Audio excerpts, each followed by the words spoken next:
Hello everyone, welcome back to Gurukul team YouTube channel.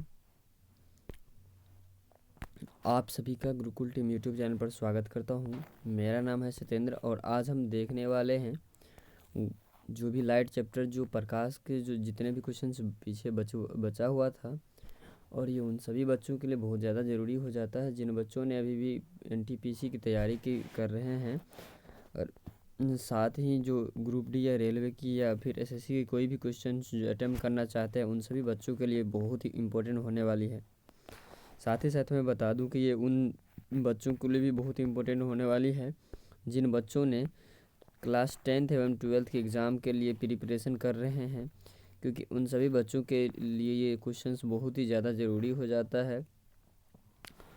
और यदि आपने ये हमारे चैनल को सब्सक्राइब नहीं किया है तो सब्सक्राइब कर ले, और आज के बाद आपको सब दिन रेगुलर वीडियो मिलने वाली है। तो चलिए बिना किसी देरी के शुरू करते हैं और सबसे पहले पढ़ते हैं पहला क्वेश्चन। यहाँ पे दिया गया है कि कोई एक अवतल दर्पण है जिनकी वक्रता त्रिज्या आपको दिया है 30 सेंटीमीटर। तो कार्टेशियन साइन कन्वेंशन के अनुसार आपको बताना है इसकी जो फोकस लंबाई कितनी होगी है। तो आप सबको पता होगा कि एफ बराबर होता है r/2, है ना। एफ बराबर होता है r/2। तो आपको पता है 30 है तो 15 देगा, लेकिन ये पूछ रहा है कि प्लस का या माइनस का। तो आप देख लो यहाँ पे कि अवतल दर्पण है, तो हमेशा याद रखना अवतल दर्पण की फोकस दूरी नेगेटिव होता है और उत्तल दर्पण की फोकस दूरी हमेशा पॉजिटिव होता है। ठीक है, तो इसका करेक्ट आंसर हो जाएगा माइनस का 15 सेंटीमीटर। याद रहेगी। यहाँ पे देखो कि उत्तल दर्पण की जो फोकस लंबाई होती है सदैव धनात्मक होती है, और अवतल दर्पण की क्या होती है, सदैव ऋणात्मक होती है। बातें याद रहेगा।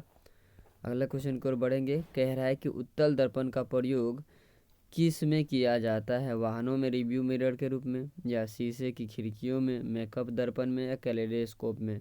तो भाई वाहनों के जो रिव्यू मिरर होता है जिसको हम साइड मिरर के रूप में कहते हैं, उसमें हमें उत्तल दर्पण का प्रयोग किया जाता है। ठीक है, याद रहेगा। और अवतल दर्पण का उपयोग कहाँ कहाँ करते हैं भाई, टॉर्च लाइट में, सर्च लाइट में, और वाहनों के हेडलाइट में प्रकाश को शक्तिशाली। यहाँ पे याद रखना कि वाहन के जो हेडलाइट होती है, आगे वाली लाइट होती है, उसमें हम किसका उपयोग करते हैं, अवतल दर्पण का उपयोग किया जाता है।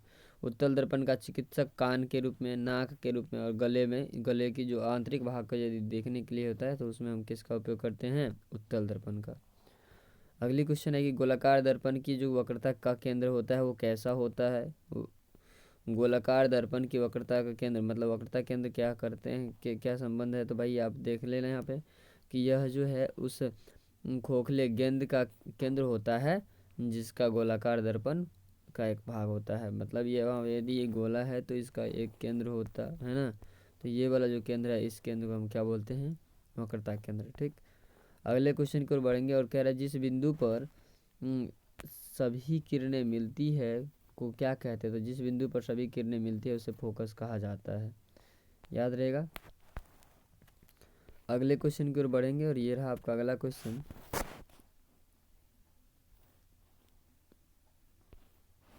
कि कह रहा है कि निम्नलिखित में से कौन सा दर्पण की प्रतिबिंब सतह पर स्थित है। तो आपको पता है कि कौन सा जो है दर्पण है वो प्रतिबिंब सतह पर स्थित है।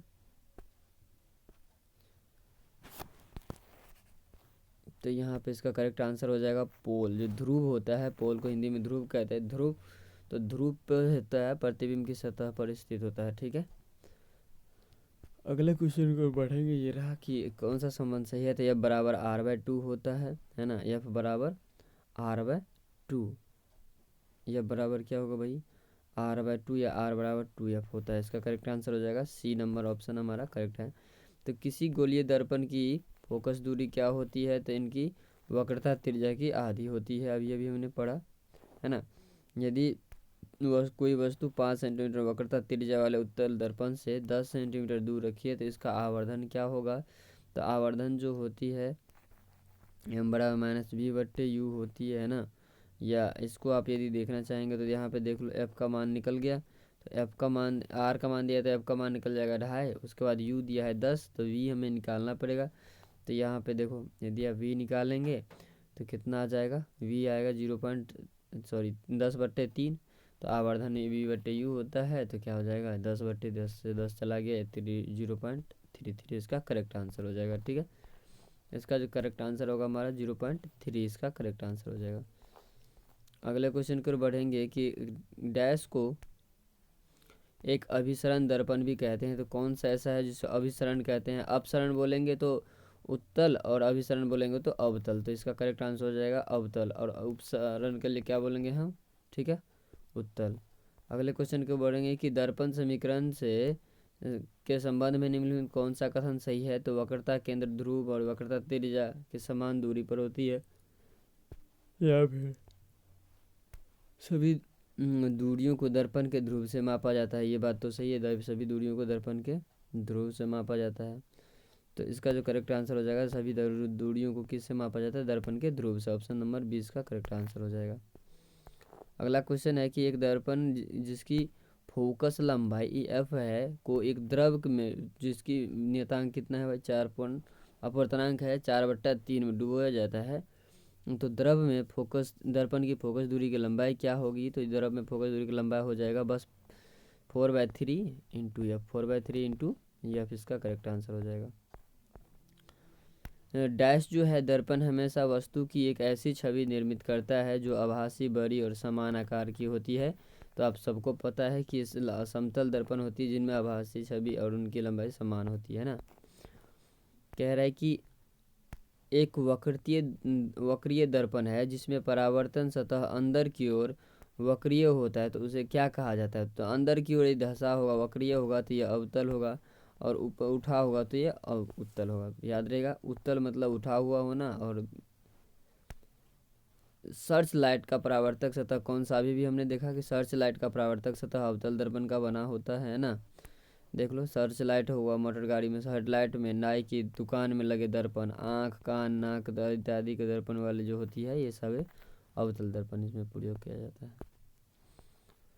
अगले क्वेश्चन की ओर बढ़ेंगे। ये रहा आपका अगला क्वेश्चन कि भाई गोलाकार दर्पण की जो प्रतिबिंब होती है, गोलाकार दर्पण की बिंबित सतह के केंद्र को क्या कहा जाता है? तो प्रतिबिंबित सतह के केंद्र को बोला जाता है ध्रुव या पोल, है ना। यदि आप एक दर्पण में देखते हैं और पाते हैं कि छवि आपका परावर्तन या आपसे छोटा है, तो दर्पण कौन सी होगा? तो जैसे छोटा होगा तो उत्तल होगा, बड़ा होता तो अवतल होता। याद रहेगा। गोलीय दर्पण की आवर्धन क्षमता क्या होती है? तो आप सबको पता है, प्रकाश का परावर्तन जो है गोलीय दर्पण की आवर्धन अवधारणा क्या है? प्रकाश का परावर्तन। हाँ। अगले क्वेश्चन की ओर पढ़ेंगे कि निम्नलिखित में से कौन सा कथन सत्य है? तो वक्रता त्रिज्या जो है फोकस लंबाई की दुगुनी होती है, ये कथन जो हमारा करेक्ट हो जाएगा। अगला क्वेश्चन है कि भाई दर्पण सूत्र आपको 1/v बराबर 1/f बराबर 1/v प्लस 1/u नहीं। तो इसका करेक्ट आंसर क्या होने वाला है भाई? कि 1/f बराबर 1/v प्लस 1/u, इसका करेक्ट आंसर हो जाएगा सी नंबर है। यदि उसी तरह यदि लेंस का फोर्स पूछता तो 1/f बराबर क्या होता है? 1/v माइनस का 1/u, याद रहेगा। कह रहा है कि एक गोलीय दर्पण के परावर्ती पृष्ठ से के मध्य एक बिंदु होती है, तो उस बिंदु को क्या बोला जाता है? तो देखो यहाँ पे यदि एक गोलीय दर्पण के बोलेगा तो उसको बोलेंगे ध्रुव। देख लो यहाँ पे आप, है ना, यहाँ पे ये दिख रहा होगा। तो इसका जो कारण करेक्ट आंसर हो जाएगा वो ध्रुव हो जाएगा, ऑप्शन नंबर ए। वाहनों में अपनी व्यापक दृष्टि के क्षेत्र के लिए कौन सा दर्पण पीछे देखने के? तो पीछे देखने के लिए अभी मैंने देखा कि उत्तल दर्पण का उपयोग करते हैं। और उत्तल दर्पण का उपयोग यही क्यों करते हैं? देखो, उत्तल दर्पण का उपयोग गाड़ी में चालक की सीट के पास पीछे के बिंब को देखने में किया जाता है, और इसका उपयोग सोडियम परावर्तक लैंप के परावर्तक के रूप में भी किया जाता है। एक गोलाकार दर्पण की वक्रता त्रिज्या आर बराबर क्या होता है? आर बराबर आर है, तो उनकी कितनी दूरी होनी चाहिए? तो फोकस दूरी कितना हो जाएगा? तो 2r, इसका करेक्ट आंसर हो जाएगा, ऑप्शन नंबर बी। अच्छा, एफ दर्पण की वक्रता त्रिज्या आर है, तो फोकस दूरी अब बराबर r/2 हो जाएगा, इसका ऑप्शन नंबर ए इसका करेक्ट आंसर हो जाएगा। गोलाकार दर्पण जिसकी परावर्तक सतह बाहर की ओर उभरी हुई है तो कहा कहलाता है? तो जो बाहर की ओर उभरी हुई है तो उत्तल दर्पण कहलाता है। इससे क्या कहते हैं? हम उत्तल दर्पण कहते हैं। एक उत्तल दर्पण के सामने कोई वस्तु रखी हुई है तो किस प्रकार का प्रतिबिंब बनेगा? उत्तल दर्पण के सामने यदि कोई वस्तु रखी हुई है तो क्या प्रकाशीय केंद्र सी पर आभासी वस्तु के समान आकार का सीधा बनेगा? तो समान आकार का तो नहीं बनने वाला।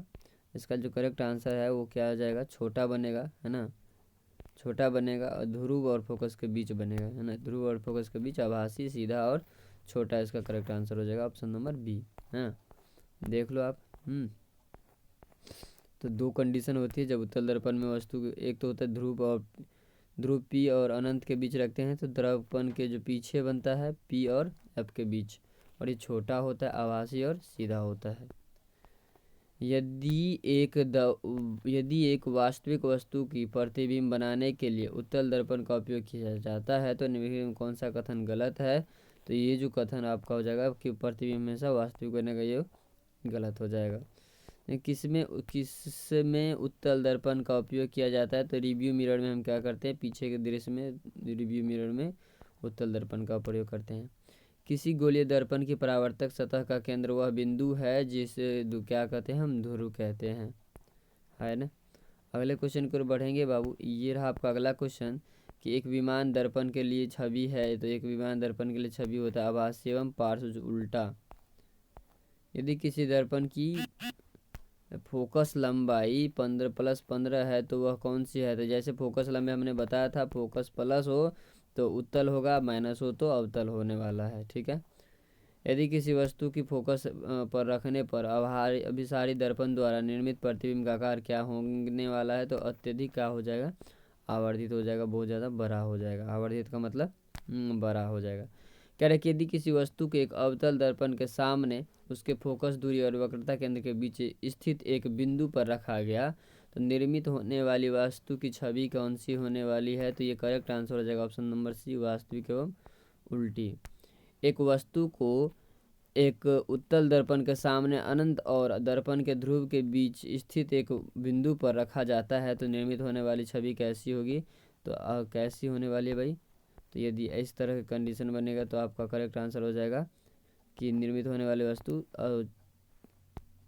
जो छवि होगी क्या, आभासी और छोटा होगा, आभासी होगी और छोटी होगी, याद रहेगा, आभासी और छोटी। ऑप्शन नंबर सी इसका करेक्ट आंसर हो जाएगा।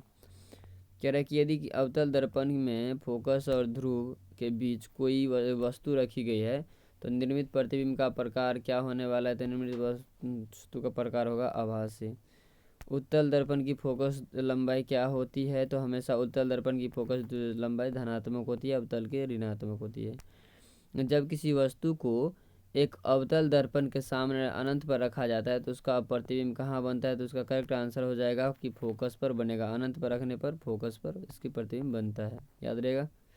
ये रहा आपका डायग्राम, आप डायग्राम से समझ सकते हैं, ठीक है। यदि अनंत पर रखेंगे वस्तु को तो वस्तु का प्रतिबिंब कहाँ बनने वाला है, फोकस पर, बहुत बिंदु आकार का छोटा सा बनता है। जब एक वस्तु को अवतल दर्पण के वक्रता केंद्र से बाहर रखा जाता है तो छवि का निर्माण कहाँ होता है, फोकस और वक्रता केंद्र के बीच होती है, याद रहेगा। ये आप डायग्राम से देख सकते हैं, है ना। अगले क्वेश्चन की ओर बढ़ेंगे। ये रहा आपका अगला क्वेश्चन कि दंत चिकित्सक अवतल दर्पण का उपयोग करते हैं क्योंकि इस पर क्या निर्मित पड़ता है। तो इसमें जो है आभासी और बड़ा प्रतिबिंब दिखाई देता है। वाहनों की हेडलाइट में प्रयुक्त कौन सा दर्पण होता है। आप सबको पता है कि इसमें हो जाएगा अवतल दर्पण का उपयोग किया जाता है सर्च लाइट में, हेडलाइट में, है ना। एक गोलाकार दर्पण जिसकी परावर्तक सतह अंदर की ओर मुड़ी होती है उसे अंदर की ओर मुड़ा रहेगा, अवतल दर्पण कहलाएगा, है ना, उठा रहेगा उत्तल दर्पण। एक अवतल दर्पण को वक्रता केंद्र पर एक वस्तु रखी है तो इसका जो प्रतिबिंब कहाँ बनने वाला है। तो यदि वक्रता केंद्र पर तो वक्रता केंद्र पर बनने वाला है इसका प्रतिबिंब। निम्नलिखित में से किस में अवतल दर्पण का प्रयोग नहीं किया जाता। आप सबको पता है कि पश्चिम दृश्य में दर्पण का उपयोग नहीं करते, है ना। यहाँ पे दिया गया है कि अवतल दर्पण सूर्य के सामने इस तरह रखा गया है कि सूर्य के किरणों के विसरण दर्पण मुख्य अक्ष पर कितना 5 सेंटीमीटर दूर पर एक बिंदु है।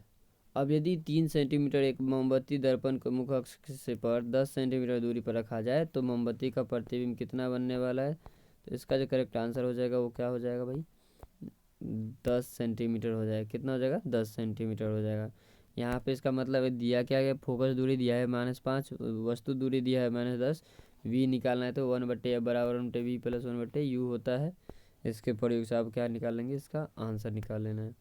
यदि किसी अवतल दर्पण पर आपतन कोण का मान 30 डिग्री है तो परावर्तन कोण का मान कितना हो जाएगा, 30 डिग्री ही होगा क्योंकि आपतन कोण हमेशा परावर्तन कोण के बराबर होता है, अगला क्वेश्चन है कि एक वस्तु की उस अवतल शीशे से दूरी ज्ञात करें जिसकी फोकस दूरी 10 सेंटीमीटर और उसके वास्तविक प्रतिबिंब आकार वस्तु के आकार के 4 गुनी है। तो इसका जो करेक्ट आंसर हो जाएगा कितना हो जाएगा, 12.5 हो जाएगा। देखो आपको दिया गया है कि मान लो ये यू है तो ये 4x है तो ये 4x हो जाएगा v, है ना। फॉर्मूला लगाएंगे, ये आ जाएगा यहाँ पे 50/4 मतलब 12.5। किसको अपसारी दर्पण भी कहा जाता है? तो आप सबको पता है उत्तल दर्पण को अपसारी दर्पण कहते हैं। यदि एक अवतल दर्पण आपतन कोण 30 डिग्री है तो परावर्तन कोण 30 डिग्री ही होगा। ठीक है, याद रहेगा यहाँ पे। तो आज के लिए इतना ही, आगे वीडियो में हम देखने वाले हैं और remaining question. Thank you for watching this video, God bless you all.